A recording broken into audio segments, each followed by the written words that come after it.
안녕하세요. 최우성 강사입니다. 컴퓨터 활용 능력 필기, 정보통신과 인터넷 쪽 강의를 좀 해드리도록 하겠습니다.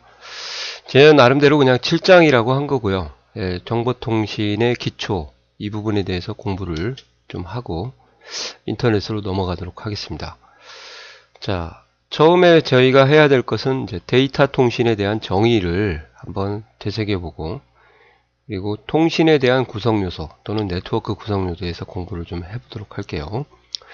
데이터 통신이라는 것은 전화회선이나 또는 전용회선 또는 케이블 TV망 또는 ADSL망 등 다양한 전송 회선을 사용하여 컴퓨터를 통해 멀티미디어와 같은 대용량 정보를 고속으로 전송하고 오르제어를 통해 신뢰도성을 높인 통신을 우리가 데이터 통신이다, 이렇게 얘기를 합니다. 이 정도만 좀 알고 계시면 될 것 같고요. 굳이 공부는 또 안 하셔도, 외우지 않으셔도 될 것 같습니다. 자, 통신 및 네트워크 구성 요소는 뭐냐? 통신이 되려고 하면은 먼저 송신자와 수신자가 있어야 되고요. 그리고 데이터, 전송할 데이터가 있어야 되죠. 그 다음에 전송 매체가 있어야 되고요. 전송 매체. 또 전송 장비, 뭐 하드웨어 또는 소프트웨어가 있어야 되는데, 그 중에서 시험에 나왔기 때문에 그냥 프로토콜이라고 좀 실어봤습니다. 자, 그래서 이렇게 2014년 2회 6번에 이렇게 문제가 나왔더라고요. 네트워크 정보를 전달하기 위한 구성 요소에 해당하지 않는 것은 송신자, 수신자, 음성인식, 전송매체. 전송매체라는 것은 이제 유선과 무선, 케이블을 얘기하는 거고요. 뭐 프로토콜이 나왔기 때문에 그냥 프로토콜을 써봤습니다. 여하튼 음성인식이라는 것은 데이터 통신 쪽이 아니죠. 이건 정보 보안 쪽, 그죠? 그래서 5세대의 대표적인 특징 아닙니까? 그래서 답이 2번이 되겠습니다. 아시겠어요? 자, 그 다음에 2번 데이터 통신 관련 용어에 대해서 공부를 좀 하고, 좀 할 게 많습니다. 처음에 해야 될 게 프로토콜이에요. 프로토콜. 통신을 할 때 절대적으로 알아야 될 단어. 네트워크로 연결된 두 대의 컴퓨터 간의 데이터를 주고받기 위한 일종의 통신 규약, 규범이다, 이렇게 되어 있습니다. 그러니까 두 지점 간 데이터를 주고받기 위해서 지켜야 될 통신 규칙, 통신 언어다, 그죠? 그러니까 저희가 이제 미국 사람이랑 대화가 안 되는 이유는 언어가 다르기 때문에 그런 거 아닙니까? 그죠? 그러니까 같은 언어를 사용해야 통신도 데이터를 주고받을 수 있다, 이 말이에요. 결국은 같은 프로토콜을 써야만 데이터를 주고받을 수 있다. 뭐 하드웨어적으로 네트워크를 단지 연결만 해준다고 해서 데이터를 주고받을 수 있는 건 아니고요. 같은 프로토콜을 사용해야만 서로 다른 컴퓨터 간의 데이터를 주고받을 수 있다. 그렇게 이해를 하시면 될 것 같습니다. 자, 프로토콜에 관련된 문제를 이제 한번 풀어보고 어떤 식으로 공부를 해야 될지 잘 나름대로 정리를 한번 해보세요. 2014년 3회 9번 문제가 나왔습니다. 네트워크 연결을 하기 위해서 프로토콜에 대한 설명으로 옳지 않은 것은 통신을 원하는 두 개체 간에 무엇을 어떻게 언제 통신할 것인지에 대한 통신 규정 또는 통신 규범, 통신 규약, 통신 언어이다. 맞습니다. 뒤에 가서 다시 한번 말씀드릴 건데요. OSI 7계층이라는 게 있어요. 즉 네트워크 지침서라고 보시면 되고요. 두 지점 간의 네트워크를 연결할 때 7단계로 설정을 해서 각 항목마다 체크하는 단계, 그것을 이제 OSI 7계층이다. 이 OSI 7계층에 대한 것을 이제 저희가 공부를 좀 하셔야 되는데요. 뒤쪽에 다시 한번 실어져 있어요. 물대내 전세 표응이라고 해가지고요. 7계층을 좀 외워두셔야 되겠습니다. 여기는 뭐가 틀렸냐면, 일단 제가 실어놓은 건데, 데이터 링크 계층은 3계층이 아닙니다. 2계층이거든요. 두 번째 계층이다. 그래서 맨 처음에 물리가 나오고요. 그 다음에 데이터 링크가 나오고요. 물대, 그죠? 그 다음에 네트워크 계층이 나오고, 그 다음에 전송 계층이 나옵니다. 그 다음에 세션, 표현, 응용. 그래서 물대내 전세 표응, 이렇게 정도 외우시면 될 것 같습니다. 그래서 답이 2번이에요. 그 다음에 프로토콜에는 흐름을 제어하는 기능과 동기화 기능, 에러 제어 기능이 있다. 인터넷을 하려면 대표적으로 컴퓨터마다 반드시 가져야 될 프로토콜이 뭐냐? TCP/IP라는 프로토콜을 가지고 있어야 된다. 참고로 이건 언제 설치가 되냐면요. 윈도우즈 7이나 운영체제 같은 것을 AC나 깔 때 우리가 몰라서 그렇지 같이 설치가 됩니다. 그래서 답은 2번 하시면 되겠고요. 자, 네트워크 연결을 하기 위한 프로토콜에 대한 설명이다. 비슷한 것들이 이렇게 나왔죠. 근데 이제 하나가 보기가 바뀌었어요. 프로토콜의 전환이 필요하고 서로 다른 네트워크라는 것은 서로 다른 프로토콜을 연결하는 인터 네트워킹 장비가 있습니다. 브리치가 아니고 뒤에 가서 다시 한번 말씀드릴 거예요. 게이트웨이예요. 게이트웨이. 뒤에 걸 공부하면 아마 자연스럽게 해결이 될 겁니다. 그 다음에 프로토콜에 대한 정의가 나왔죠. 원활한 통신을 가능하도록 상호간에 준수해야 될 규범이 뭐냐? 프로토콜입니다. 이렇게 해서 프로토콜을 좀 정리를 해봤는데 실질적으로 프로토콜이 답인 것은 하나밖에 없고요. 나머지는 다른 부분을 공부를 해야 답을 고를 수 있는데 프로토콜의 내용이 보기가 3개 나왔기 때문에 제가 여기다 실어본 겁니다. 자, 그 다음에 2번 BPS가 있습니다. BPS는 꼭 알아둬야 될 게요. 통신 속도를 나타내는 단위인데 비트 퍼 세컨이라는 것을 좀 알아두세요. 바이트가 절대 아니다는 거. 그래서 초당 전송되는 비트 수다. 요즘은 좀 메가 BPS라고 하죠. 그래서 100만 정도 퍼가 이제 뭐뭐당 1초당 전송되는 비트 수다. 그렇게 보시면 되겠습니다. M을 써서 10의 6승을 표현하고 있죠. 참고로 CPS라는 거 있는데 초당 전송되는 캐릭터가 글자거든요. 이렇게도 표현하기도 하지만 BPS를 꼭 좀 챙겨 두시기 바랍니다. 자, 2014년도 1회 6번에 이렇게 나왔어요. 정보통신과 관련된 통신 용어에서 옳지 않은 것은 일단 답부터 챙겨 드리면은 이거 외우시면 됩니다. BPS 바이트가 아니죠. 비트예요. 꼭요. 여기서 틀렸고요. 이제 흐름을 제어하는 것은 전체적인 통신 속도를 제어하는 것이고 그렇게 받을 수 있는 상태가 아닌 경우 잠깐 어디 동안 저장을 해야 되겠죠. 그럴 때 한동안 기다릴 수가 없으니까요. 무한정. 그래서 이런 버퍼 같은 것을 통신할 때도 사용한다. 그 다음에 정지 비트는 데이터의 끝을 알리기 위한 그 별도로 추가되는 비트다. 이렇게 이해하시면 되겠습니다. 그러니까 이 비트를 파악을 해서 하나의 문자가 여기서 끝나는구나. 그렇게 이해하시면 되고 페리티는 일장에서 얘기한 것처럼 오류를 검출하는 코드죠. 그래서 추가되는 것이 1의 개수가 짝수냐 홀수냐에 따라서 자, 추가되는 게 홀수 페리티가 될 수도 있고 짝수 페리티가 될 수 있다. 다시 일장을 한번 보시기 바랍니다. 똑같은 비슷한 문제가 나왔죠. 여기도 틀렸습니다. 바이트가 아니고 비트다. 그죠? 페리티 일장에서 했으니까 건너가도록 할 거고요. 여기서는 페리티가 오류 검출 코드다는 것을 어떻게 아냐? 아스키라는 7비트 코드에 1001011이 아스키예요. 7비트짜리. 여기다가 플러스 2를 하나 놓는 건데 이게 페리티죠. 그러면 1의 개수가 하나, 둘, 셋, 넷, 5개니까 전체적으로 홀수가 되죠. 그래서 얘가 홀수 페리티가 되고요. 이걸 전송해서 받은 사람이 1의 개수를 세서 홀수가 되면 데이터에 이상이 없는 거고 짝수로 되면은 이제 데이터에 이상이 있다. 그렇게 파악을 하는 겁니다. 그 다음에 패킷. 패킷이라는 것은 실제 시험에는 나오지 않고요. 패킷이 그 꼽살이 껴서 나오는 문제라고 보시면 돼요. 그러니까 저희가 데이터를 보낼 때 송신자가 있고 수신자가 있어요.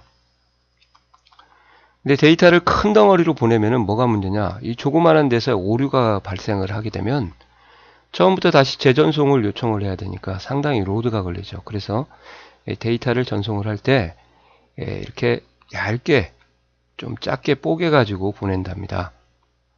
그래서 뽀개서 보내는 것들을 우리가 하나의 작은 단위 패킷이라고 이해하시면 좋을 것 같아요. 물론 이제 정보들과 같이 보내지기 때문에 이제 여기 수신자 측에서 이 정보들을 가지고 이제 조립을 합니다. 아시겠어요? 오류가 되면은 이제 오류한 패킷만 보내시면 되죠. 그리고 이 패킷들이 여기저기 들렸다 오기 때문에 이따 라우터를 다시 설명을 한번 드릴 거예요. 제대로 정확하게 1번부터 차례대로 도착하지는 않죠. 그래서 이 정도만 이해하시면 될 것 같고요. 자, 그 다음에 5번. ATM 방식에 대한 것을 통신에서 알아두셔야 됩니다. 비동기라는 거 꼭 알아두세요. 비동기. 셀이라는 패킷보다 더 작은 단위를 사용하고 있다. 그래서 브로드밴드 ISDN, 이게 ISDN 중에서 통신 중에서 가장 고속을 지원하는 통신이 브로드밴드 ISDN입니다. 고속, 가장이죠. 가장 현존하는 통신에서 가장 속도가 높은 거다. 그렇게 이해하시면 되고요. 가장 고속이기 때문에 멀티미디어 같은 대용량 전송에 적합하다. 이렇게 좀 알아두세요. 그래서 ATM이 비동기고 브로드밴드 ISDN, AB 브로드밴드 ISD니까 비동기다. 그렇게 이해하셔도 되겠습니다. 또는 A 다음에 B니까 비동기다. 그렇게 외워도 되고요. 그래서 멀티미디어 데이터를 보낼 때 이게 좋다. 이렇게 이해하시면 되고요. 위에서 잠깐 말씀드렸지만 OSI 7계층이 물리 데이터 링크 네트워크 전송 세션 표현 응용에서 물대내 전세 표음, 국제 표준화 기구라고 해서 인터내셔널 스탠더드 오르가니제이션이라고 하죠. 여기서 제정한 네트워크 구조를 제시한 모델로 일종의 네트워크 지침서 표준서다. 그래서 7계층으로 분류를 해서 네트워크를 진단하거나 구축을 해야 된다. 그렇게 이해하시면 되겠습니다. 요것을 좀 외워두셔야 됩니다. 아시겠어요? 옛날에는 1급만 나왔었는데 최근 보니까 2급도 이 부분이 좀 잔잔하게 좀 나오는 것 같습니다. 자, 문제를 한번 좀 풀어드리도록 할게요. 자, 여기에 있는 문제를 다 풀 수 있는 건 아니고요. 또 뒤에 있는 걸 공부를 좀 하셔야 됩니다. 그래서 뒤에 있는 문제를 보고 다시 공부를 좀 하시고, 일단은 이런 식으로 공부를 하세요. 내용 정리를 하시고 문제를 푸실 분은 문제를 푸시고 내용 정리만 하시고 아니면 다른 문제를 갖다 공부를 하셔도 됩니다. 아시겠어요? 그래서 이 부분은 뒤에서 다시 한번 제가 설명을 좀 드리도록 할게요. 자, 2015년 1회 12번을 한번 풀어보도록 하겠습니다. 이건 뒤에서 하고 다시 올 거예요. 국제표준화기구에서 네트워크 통신의 접속으로부터 완료하는 과정을 구분하여 정의한 통신규약 명칭이다. 이렇게 되어 있는데요. 물론 뭐 헷갈리면 이제 프로토콜하고 좀 헷갈릴 수도 있는데 잘못됐네요, 여기가. 자, 네트워크를 구축하는 지침서 또는 네트워크에 대한 표준서, 참고서. 그러면은 7단계로 나눠서 네트워크를 정의하고 있다. 그렇게 보시면 되죠. 그래서 OSI 7계층을 고르시면 되겠습니다. 자, 좀 내용은 좀 저희가 배운 내용이랑은 약간 다르지만 국제표준화기구에서 정한 네트워크 통신의 접속부터 완료, 그러니까 네트워크의 지침서다. 그렇게 이해하시면 될 것 같고요.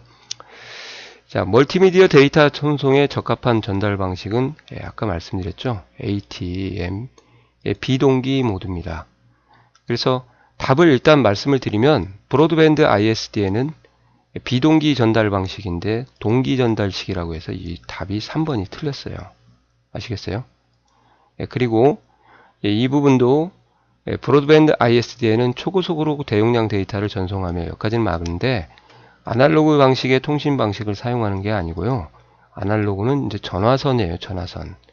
더 이상 통신이 더 업이 안 됩니다. 그래서 이제 모뎀이라는 옛날 장치, 전화선을 포기하고 이제 디지털망으로 바뀐 거죠. 그죠? 그래서 아날로그는 아닙니다. 자, 나머지들은 뒤에 있는 거 다시 설명을 드릴 테니까 걱정하지 마시고 왜 틀렸는가를 체크를 좀 해주세요. 자, 다음 데이터 통신의 전송 방식이 뭐냐? 비동기다. 그러면 이제 브로드밴드 ISDN이고요. 브로드밴드 ISDN을 또 다른 말로 ATM 방식이다. 그죠? AB 그렇게 해서 암기를 하시면 좋을 것 같습니다. 아시겠어요?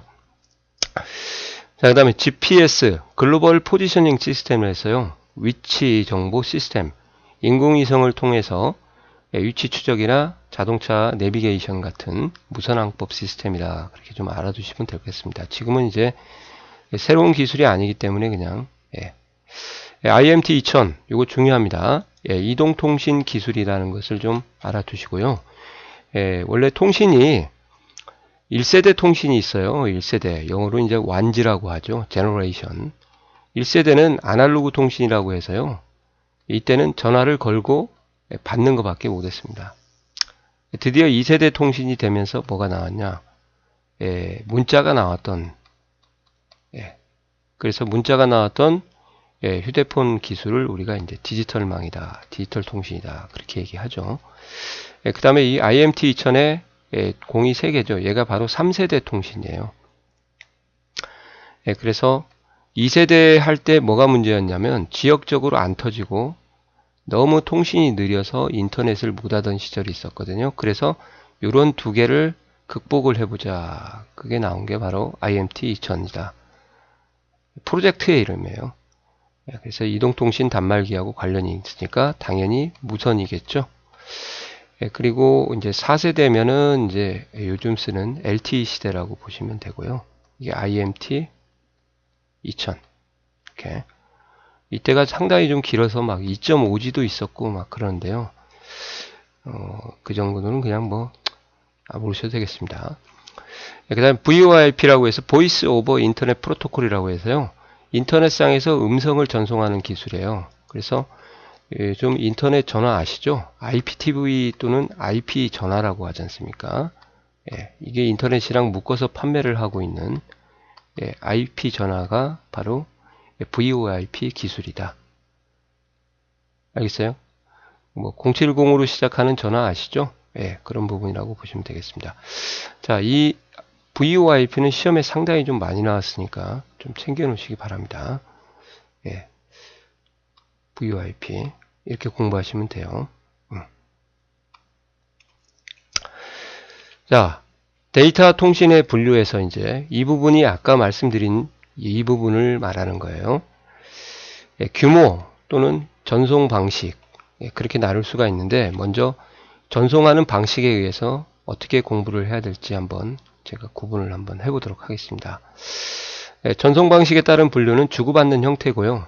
단양이라는 것은 한쪽은 무조건 주고 한쪽은 무조건 받기만 하는 거죠. 대표적인 게 이제 라디오하고 TV 방송입니다.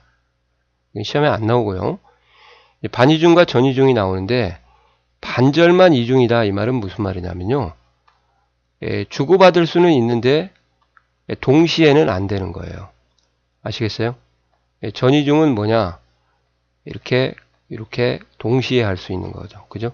그래서 교대로라는 말을 꼭 좀 챙겨두세요. 동시에 할 수 없고. 그래서 무전기나 팩스밀리.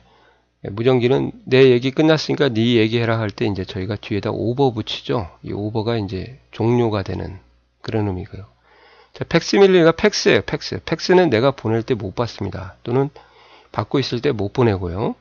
그 다음에 전이중은 동시에 양방향 통신이 이루어진다. 주고받을 수 있다 이 말이고 대표적인 게 전화죠. 이렇게 해서 공부를 하시면 될 것 같습니다. 자, 여기 보시면은 이제 이런 문제가 나왔어요. 무전기와 같이 한 번에 한 방향으로 교대로 한다 이 말이죠. 교대로. 그러면은 반이중, 햅, 디플렉스. 반이중 방식은 무전기, 팩스. 무전기 하면은 반이중. 이렇게 공부하시면 되겠습니다. 자, 두 번째는 이제 거리, 규모에 따른 분류라고 보시면 되겠습니다. 그래서 가까운 거리를 우리가 영어로 로컬, 지역적으로 좁은 협소한 그 말이거든요. 로컬을 좀 알아두세요. 그렇게 로컬 에어리어 네트워크.